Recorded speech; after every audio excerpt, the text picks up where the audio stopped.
Setelah kita tahu apa itu psikologi, berikut marilah kita pelajari sejarah singkat psikologi sehingga menjadi suatu ilmu.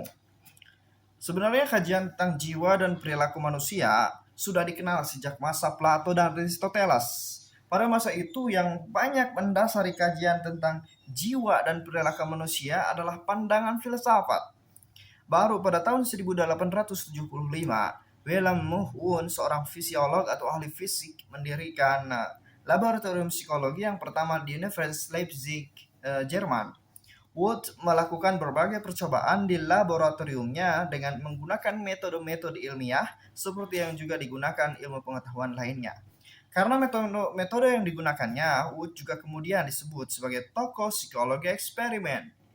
Selanjutnya pada tahun 1883, di Amerika Serikat pertama kali berdiri laboratorium psikologi di Universitas Johns Hopkins yang kemudian diikuti dengan berbagai laboratorium di tempat-tempat lainnya.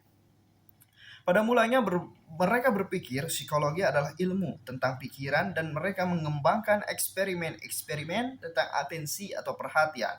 Mempelajari proses mengapa kita menyadari suatu hal tertentu dan mengabaikan hal yang lainnya. Mereka juga banyak melakukan percobaan untuk mempelajari pikiran, ingatan, dan emosi.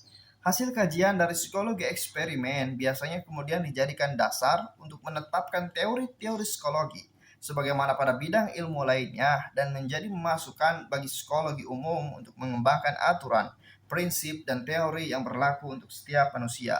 Pada awalnya memang kegiatan-kegiatan atau aktivitas-aktivitas yang dipelajari adalah manusia pada umumnya, yang dewasa, normal, dan beradab. Jadi, psikologi umum berusaha mencari dalil-dalil yang bersifat umum dari perilaku orang dewasa yang normal. Edward L. Thorndike dalam Morgan 1986 mengemukakan suatu dalil yang merupakan penjelasan tentang dasar prinsip penguat dalam teori belajar, yang isinya adalah sebagai berikut. Suatu tindakan yang mempunyai akibat menyenangkan akan dipelajari, tetapi suatu tindakan yang mempunyai akibat yang tidak menyenangkan akan tidak dipelajari. Dalil ini disebut sebagai law of effect, yang tidak menyenangkan akan tidak dipelajari, yang secara umum berlaku untuk setiap orang dewasa normal. Contoh lain adalah dalil-dalil dalam pengamatan atau persepsi. Dalam persepsi dikenal dalil yang disebut sebagai law of proximity.